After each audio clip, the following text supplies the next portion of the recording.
Le livre du ciel, tome 1.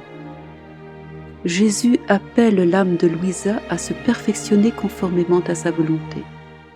Il veut qu'elle soit dans la plus complète pauvreté, absolument détachée de tout. Si en retour des nombreuses grâces que mon Jésus bien-aimé m'a accordées, mon cœur ne débordait pas d'amour reconnaissant envers lui, je mériterais d'être qualifié du plus détestable de tous les noms. Si je n'acquiesçais pas totalement au désir de sa sainte volonté, tout le ciel et la terre devraient me pointer du doigt, y compris les générations futures, comme étant l'âme la plus ingrate et la plus méprisable qui ait jamais existé.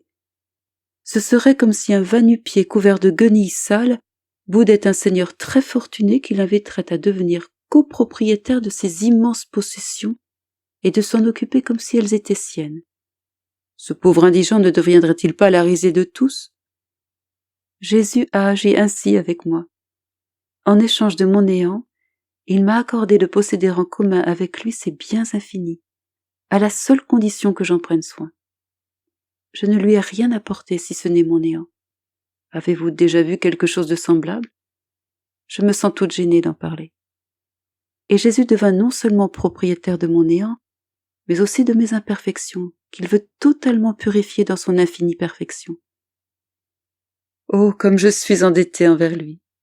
Lui qui jamais ne s'est lassé, ne se lasse et ne se lassera de me répéter « Je veux de toi une parfaite conformité à ma volonté, de telle manière que tu deviennes complètement fondu dans ma volonté. » Quand il remarquait mon plus petit attachement à des choses sans importance, gentiment il me pressait de faire marche arrière, en me disant « Mon enfant, je désire de toi une séparation absolue de tout ce qui n'est pas de moi.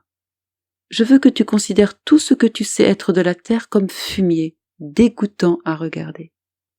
Mon cœur se gèle quand tu regardes avec plaisir les choses de la terre qui ne sont pas des nécessités.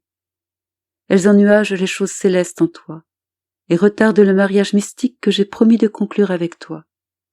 Sache que je n'accorde aucune valeur aux choses de la terre qui ne sont pas totalement nécessaires. Je veux que tu suives cette abjecte pauvreté à laquelle je me suis moi-même assujettie, méprisant tout ce qui n'était pas nécessaire. Dans ce petit lit où tu m'imites dans la pauvreté, tu dois te considérer comme une pauvre enfant abandonnée. Seulement alors pourras-tu dire que tu es vraiment pauvre, parce que je veux une pauvreté vraie et pratiquée dans les actes. Ne désire jamais acquérir quelque chose, ne soupire jamais après quelque chose, et n'accepte jamais rien qui ne soit réellement nécessaire. Le cas échéant, remercie-moi en premier. Ensuite, tes donateurs. Je veux que désormais tu t'arranges avec ce qui t'est donné et tu ne demandes rien d'autre, parce que désirer quelque chose qui ne t'est pas donné peut devenir encombrant dans ton esprit. Résigne-toi avec une sainte indifférence à la volonté des autres, sans considérer si c'est bon ou mauvais. Au commencement, cela fut vraiment un très grand sacrifice pour moi.